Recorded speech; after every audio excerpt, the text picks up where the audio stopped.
থাক পড়ে আজকে এখানেই। এখানেই? হ্যাঁ, আজ রাতে আর এদিকে কেউ আসবে বলে মনে হয় না। সকালে যতক্ষণে শ্যামার জ্ঞান আসবে ততক্ষণে কাল কুঠুরিতে নিখিল অজ্ঞান।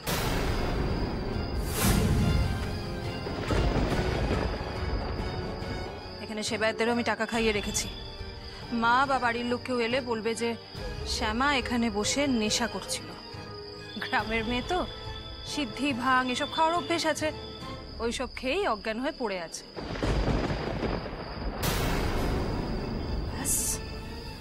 তারপরেই হবে আসল খেলা, যখন সকলের সামনে মা শ্যামাকে ঘাড় ধাক্কা দিয়ে বাড়ি থেকে বের করে দেবেন।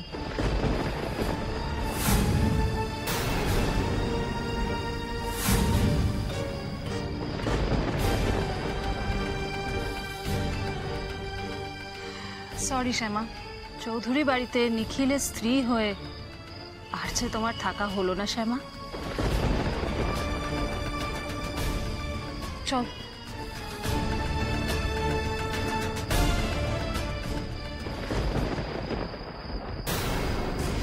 কি হলো শ্যামা, চুপ করে গেলেন কেন?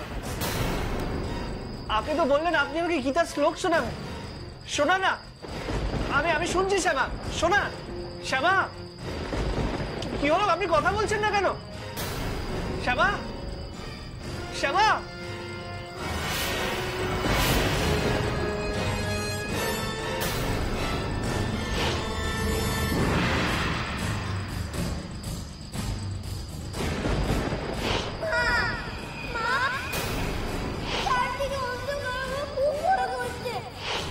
শ্যামা, শ্যামা আপনি কথা বলুন। শ্যামা প্লিজ, প্লিজ আপনার যা ইচ্ছে আপনি কথা বলুন, কিন্তু কথা বলেছেন এইভাবে, এইভাবে চুপ করে থাকবেন না। আমার কষ্ট হচ্ছে শ্যামা। এই নৈশব্দ অন্ধকারের মতো ভয়ঙ্কর। শ্যামা, শ্যামা কোথায় গেলেন আপনি? শ্যামা প্লিজ, প্লিজ চুপ করে থাকবেন না শ্যামা, কথা বলুন।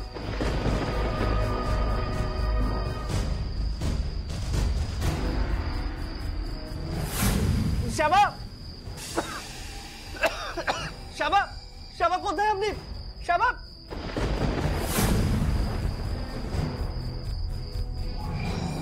শ্যামা, শ্যামা আপনি আপনি আপনি চুপ করে গেলেন কেন? শ্যামা, শ্যামা, শ্যামা, শ্যামা, শ্যামা আপনি কথা বলুন। শ্যামা, শ্যামা, শ্যামা,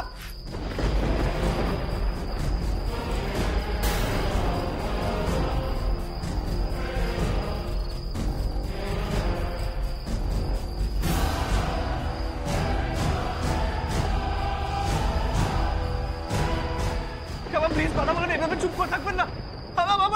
আমার ভয় করছে শ্যামা, আমার ভয় করতে শুরু করেছে শ্যামা। প্লিজ, প্লিজ আপনি চুপ করে থাকবেন না।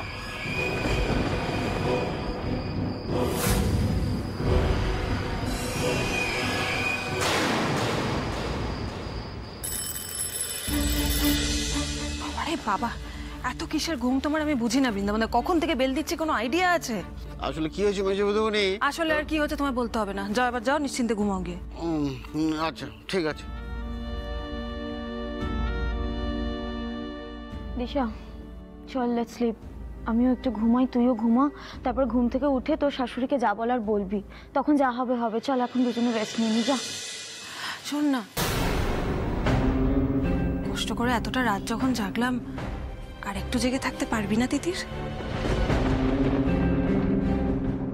এখনই যদি মায়ের ঘরে গিয়ে মার কানে এই কথাটা তুলে দেওয়া যায় যে শ্যামাকে যোগাযোগ করা যাচ্ছে না, তাই নিখিলের যে কি অবস্থা, নিখিল আদৌ সেফ আছে কিনা, না কোনো বিপদ হলো, কিছুই জানা যাচ্ছে না, মায়ের রিয়াকশনটা কি হবে একবার ভাবতে পারছিস?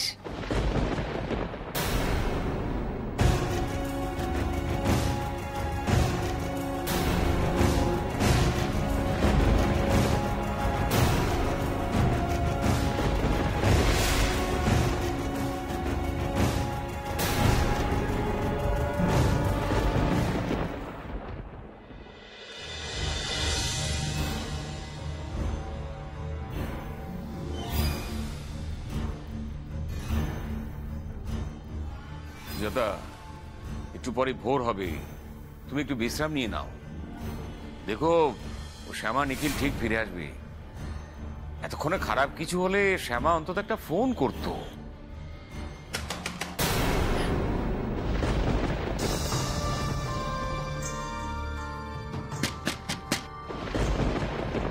এই সময় আবার কে এলো রে বাবা? হ্যাঁ,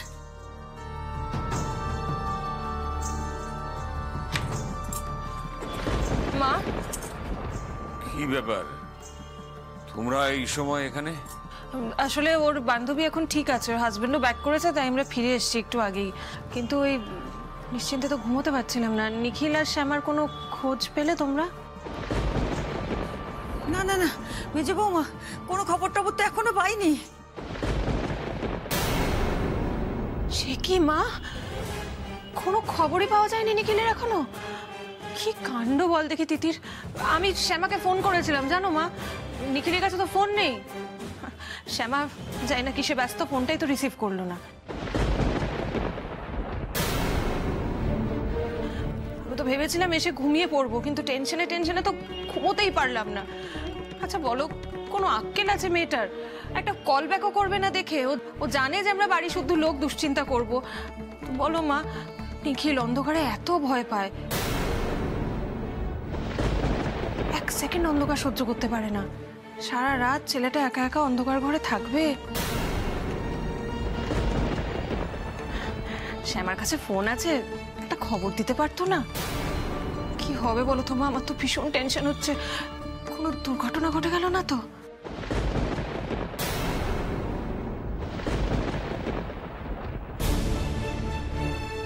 দেখেছো তো, দেখলে তোমার ছোট বৌমার কাণ্ড, কেমন বেয়াক্কেলে মেয়ে। আমি তখন পই পই করে বলেছিলাম মেজো বৌমা, ওর কোনো দায়িত্ব জ্ঞান নেই। আমার নিখিলটা নিশ্চয়ই কোনো বিপদ হয়েছে, নিশ্চয়ই কোনো বিপদ হয়েছে। আর শ্যামা একা একদম সামলাতে পারছে না। আমি কি করি? না না না, আমি এক মুহূর্তে এই ঘরে থাকবো না, কিছুতেই থাকবো না। আমি মন্দিরে যাব, আমি এক্ষুনি মন্দিরে যাবো। সরো সরো। সুজাতা, সুজাতা শোনো, সুজাতা। আচ্ছা মেজো বৌমা, তুমি হঠাৎ এসে এইভাবে তোমার মাকে কথাগুলো বলতে গেলে কেন? তুমি জানো না উনি সব বিষয়টি বেশি টেনশন করেন? কথাগুলো তো তুমি আমাকে আলাদা করে বলতে পারতে। বাবা আমি তো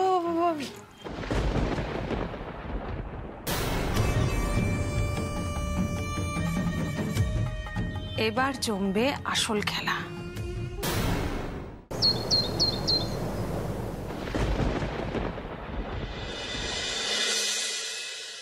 শ্যামা, শ্যামা, শ্যামা, ও শ্যামা, শ্যামা, কি হলো? কি সাড়া দিচ্ছে না? দেখো না কোথাও। আরে আশপাশেই হয়তো কোথাও আছে, এত বড় মন্দির, তোমার ডাক নাই শুনতে পারে। কি আবল তাবল বকছো? শ্যামা কি এখানে বেড়াতে এসেছে নাকি যে আশেপাশে ঘুরে ঘুরে বেড়াবে? ও তো সামনেই থাকার কথা। হ্যাঁ ঠিক কথাই তো মা, শ্যামার তো কালকুটুরির সামনেই বসে থাকার কথা ছিল। আর বাবা নিখিলই বা কোথায়? তাই তো, আমার নিখিল, নিখিল, হ্যাঁ গো, কালকুটুরির কোথায়? আমাকে এক্ষুনি নিয়ে চলো না।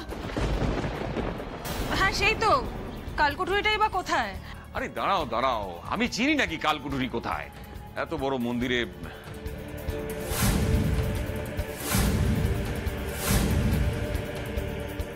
এই তো, এটা কিসের দরজা?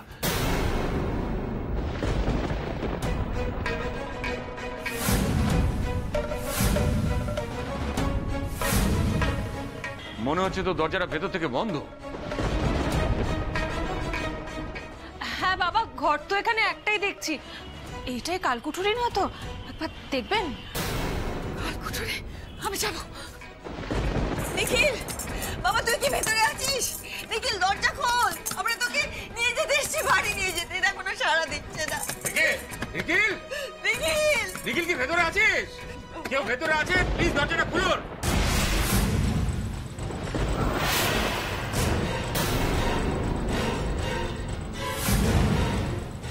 মনে হচ্ছে দরজাটা ভাঙতে হবে। তোমার যা খুশি করো, তুমি আমার ছেলেটাকে ফিরিয়ে দাও আমার কাছে। হ্যাঁ দেখি, সরো সরো সরো।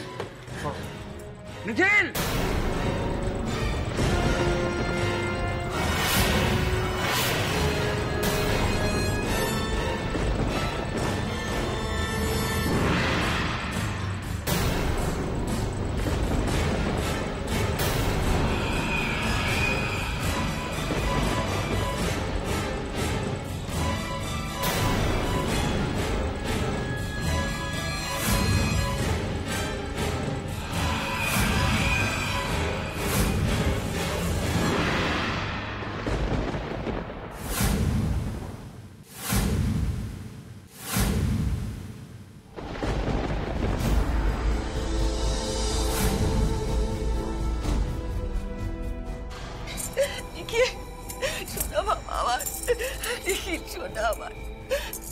আছে নিখিল বাবা? ঠিক আছিস তো? তোর চিন্তা আমি সারা রাত আমার কিভাবে কেটেছে। নিখিল, নিখিল বাবা আমার একবার তুই দেখ না আমার দিকে।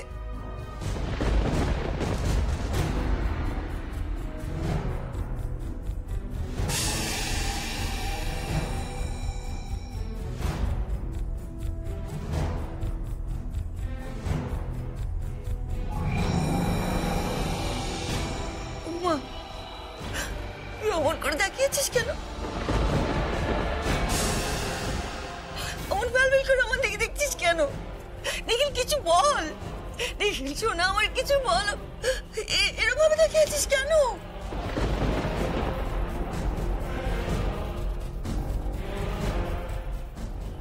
তুই ঠিক আছিস তো নিখিল? আমি ঠিক আছি মা।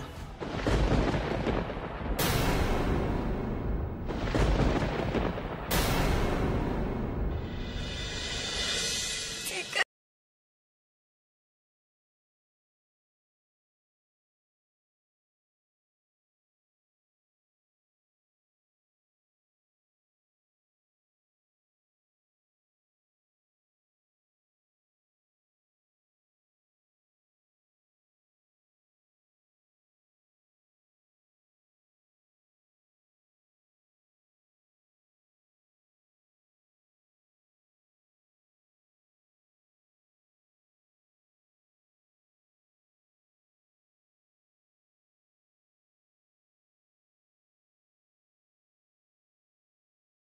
কিছু হয়নি।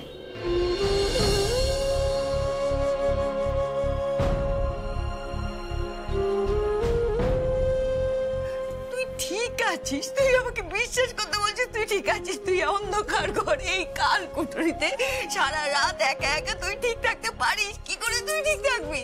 যে করেই হোক পেরেছে তো, নিজের চোখেই তো দেখতে পাচ্ছ সুজাতা। কিন্তু নিখিল, তোমার চোখ মুখ কেমন সাদা সাদা লাগছে বাবা। নিখিলকে কেমন একটু বেশি শান্ত লাগছে না? আচ্ছা মা, কোনো মেন্টাল প্রবলেম হয়ে গেল না তো নিখিলের?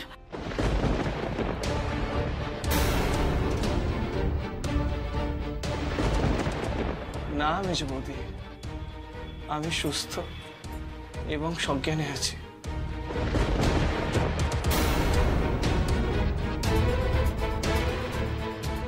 কোনো মেন্টাল প্রবলেম হচ্ছে না আমার, ব্রেইনও ঠিকঠাক কাজ করছে। প্লিজ এইসব কথা বলে মাকে আর ভয় পাইও না, প্লিজ।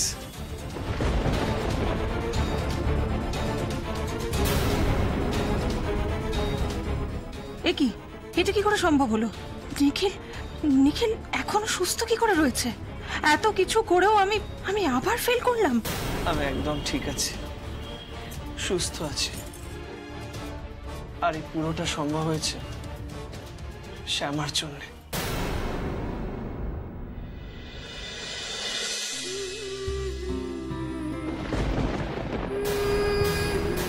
আজ শ্যামার জন্য আমি অন্ধকারের ভয়ে জয় করতে পেরেছি মা।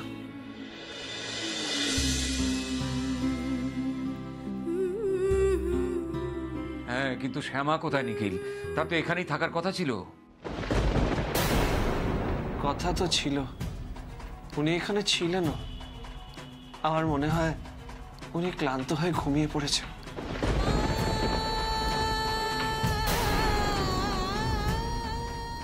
আমি যাতে ভয় না পাই তাই দরজা বন্ধ করার পর ক্রমাগত আমার সঙ্গে কথা বলে গেছে। নানা রকম আমাকে গল্পও বলেছে। একটু একটু করে আমার ভয় কেটেও যাচ্ছিল। তারপর তারপর হট করে কথা বলা বন্ধ করে দেন।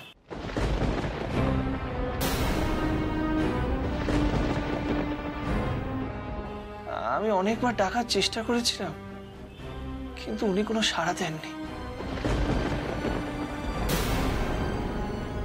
তারপরেও তুই অন্ধকারে একা একা থাকতে পারলি নিখিল? সত্যি বলছি, আমি তো বিশ্বাসই করতে পারছি না। কি ভালো যে লাগছে আমার। আমরা তো শ্যামাকে ফোনে না পেয়ে ছুটে এলাম, ভাবলাম তোর কোনো বিপদ হলো কিনা। আমার কোনো বিপদ হয়নি বাবা, আমি অন্ধকারের ভয় কাটিয়ে ফেলেছি।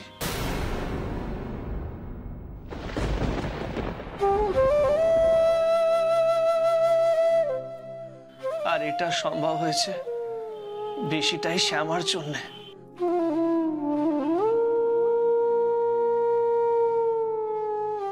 উনি যদি আমার পাশে না থাকতেন, ক্রমাগত আমার সঙ্গে কথা না বলতেন, তাহলে হয়তো আমি জিততে পারতাম না বাবা।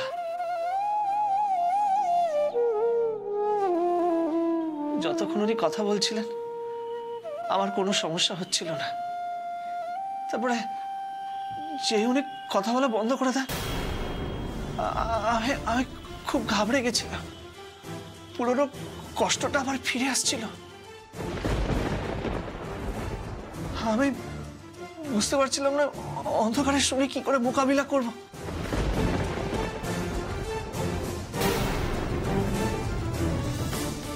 কিন্তু তারপর শ্যামার ওই কথাগুলো আমার মনে পড়ল, আমার মনে জোর জোগালো। আমি বললাম, আর না, এই অন্ধকারের সঙ্গে আমাকে লড়তেই হবে।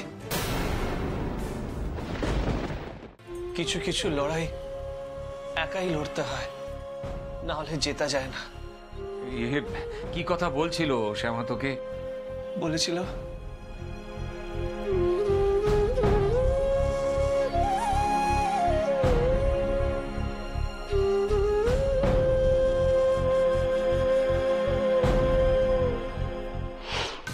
শ্যামা, শ্যামা আপনি কোথায়? শ্যামা প্লিজ আমার কথায় সাড়া দিন। শ্যামা, আমার খুব ভয় করছে। শ্যামা প্লিজ চুপ করে থাকবেন না। শ্যামা প্লিজ। এই অন্ধকার আপনার কোনো ক্ষতি করতে পারবে না ছোট কর্তা, যতক্ষণ আমি আপনার সাথে আছি। আমার কৃষ্ণ আপনার সাথে আছে, এই অন্ধকার আপনার কিচ্ছু করতে পারবে না। এই অন্ধকার, এই অন্ধকারের সঙ্গে আমাকে জিততেই হবে। এই লড়াই আমাকে জিততে হবে। নিজের সাথে নিজের প্রমিস রাখতে হবে আমাকে। শ্যামাকে করা প্রমিসটা রাখতে হবে। আমি জিতবো, আমি জিতবো। আমাকে জিততে হবে, আমাকে জিততে হবে। কালীয় নাগকে দমন করার জন্য কৃষ্ণ ঝাঁপিয়ে পড়ে যমুনার জলে। কালীয় নাগ কৃষ্ণকে একেবারে পেঁচিয়ে ধরে, ঠিক যেমন ভয় আমাদেরকে আষ্টে পৃষ্ঠে জড়িয়ে ধরে। তখন কৃষ্ণ কি করলেন, নিজের আকার বড় করতে শুরু করলেন। এত বড় হয়ে গেলেন যে কালীয় নাগের সাধ্য ছিল না কৃষ্ণকে পেঁচিয়ে ধরে রাখার। ছোটবেলা থেকেই কৃষ্ণ কোনো নিয়মই মানতেন না, আর এই বেপরোয়া স্বভাবই তাকে করে তুলেছিল সাহসী। সব ভয় তার কাছ থেকে দূরে পালাতো। জীবনের সমস্ত ভয়কে জয় করার শিক্ষাই তো উনি দেন।